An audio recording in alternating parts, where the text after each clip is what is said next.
Santa Clara, CA jury awarded $1.7 million to a teen who held a knife to his throat and was subdued by the police, KTVU reported. A jury found Santa Clara police officer Mike Horn liable for the July 8, 2012, incident involving Austin Calhoun, the Mercury News reported. Calhoun's attorney, John Burris, said Calhoun was hit in the head by 2 rounds of rubber bullets, required brain surgery, and now has a skull deformity. The city of Santa Clara stood behind Officer Horn, and said he handled a very dangerous situation per accepted police practices, the Mercury News reported. According to KGO, Calhoun was 16 years old when he wandered into a fire station while intoxicated and called 911. Officers responded to the fire hall where they found a young man out in public, holding a knife to his throat, Santa Clara Police Captain Phil Cook said. Captain Cook said a negotiator was called to the scene, but that Calhoun forced officers to act when he advanced towards them. Officer Horn fired 2 rubber projectiles, hitting Calhoun twice in the head. Another officer released a K-9 unit to help subdue the teen.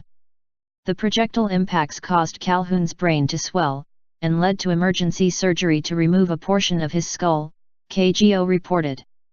We think they showed great restraint and utilizing the devices they had rather than resorting to deadly force, Captain Cook said. Burris argued that Calhoun is a victim of unreasonable force, the Mercury News reported. When a person is suicidal, they have an obligation to de-escalate and not engage and accommodate the person by killing them, Burris said.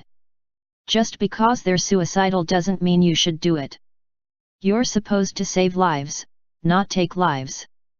But the officers didn't kill him, they saved his life, fact that seems lost on the jury. According to KTVU, Burris said he actually asked the jury to award Calhoun $10 million for physical and emotional injuries, and $2 million for punitive damages, but indicated he and his client were satisfied with the $1.7 million the jury deemed appropriate.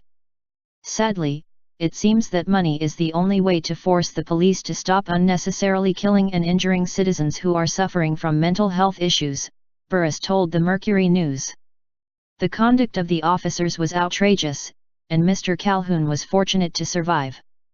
Burris is a well-known civil rights attorney who represented Rodney King, Seattle Seahawks defensive end Michael Bennett, and Tupac Shakur. Officials from the city of Santa Clara did not immediately respond to a request for a comment, KTVU reported. The city of Santa Clara is responsible for paying $1.7 million to Calhoun.